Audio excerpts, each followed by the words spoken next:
everyone, Amber Canoy here with Everyday Kentucky. Breast cancer is the most common cancer worldwide. Oscar-winning director Cynthia Wade is the driving force behind mBC Unspoken, a new digital platform which uncovers the difficult, unspoken, and real stories about people living with metastatic breast cancer, brought to life through artistic performance. Cynthia is joining us today along with Jessica, a patient whose story was told in mBC Unspoken. Welcome, you all.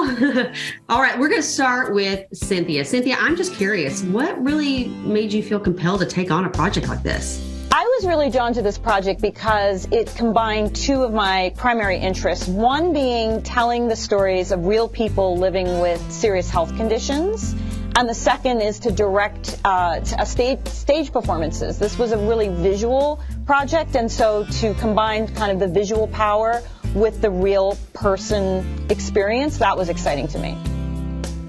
And how did it feel to bring Jessica's story to life? It was amazing to bring Jessica's story to life.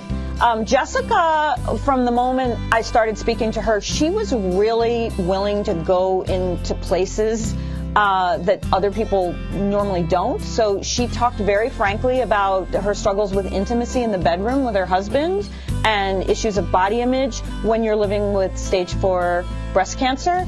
And so as a filmmaker who's always interested in uncovering what might not have been spoken about and to bring to light stories that may have been silenced, I was like, wow, okay, we can really kind of work with this and we can bring the unspoken into the place of being spoken, give voice to it. Jessica, you know, I can't imagine how your life has changed through all this, since being diagnosed with metastatic breast cancer. Tell us about it. Yeah, so I was diagnosed with metastatic breast cancer in 2019, and I knew from that moment that my life was never going to be the same. My doctor and I, we still do. We talk about lots and lots of different things, but a couple of things that we'd never have talked about even to this day is how metastatic breast cancer really does impact your self-image, how it might impact your intimacy with your partner, any type of intimate relationships, because it's not with metastatic breast cancer. I'm still very hopeful, but at this point, it's a lifelong diagnosis. This isn't something I'm going to wrap up in a few months. This is something that I've learned that I'm more than likely going to live with for my hopefully 102 years. And so, but it's that really niche area that is so taboo to talk about is intimacy and body image, how I feel about myself. When do I want to get intimate? When do I not? When do I have energy? And so that's why I'm here to share my story and talk about those things that a lot of people are a little embarrassed to talk about. Jessica, I'm curious, why do you think it's important to show these unspoken aspects of the experience? I think it's so important to talk about because our lives, we got to take our lives one day at a time. One day we can feel super sexy and we feel oh wow, we have energy. We feel, in quotes, normal. And then the next day we're so tired we can barely put one foot in front of the other because we have so many roles. We're a cancer patient, we're moms, we're professionals.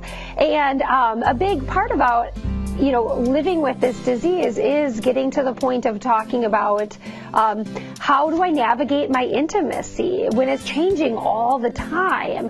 What is okay? What maybe I should put more of an effort in, but I really just, again, it's about talking about it and what's working for some might be working for others. I always say sharing stories is somebody might just take a chapter and put that in their own survival book. Yeah, and unfortunately, I know we're almost out of time. And Cynthia, real question. If people want more information on your work with mBC Unspoken and the unspoken topics that come along with metastatic breast cancer, where should they go?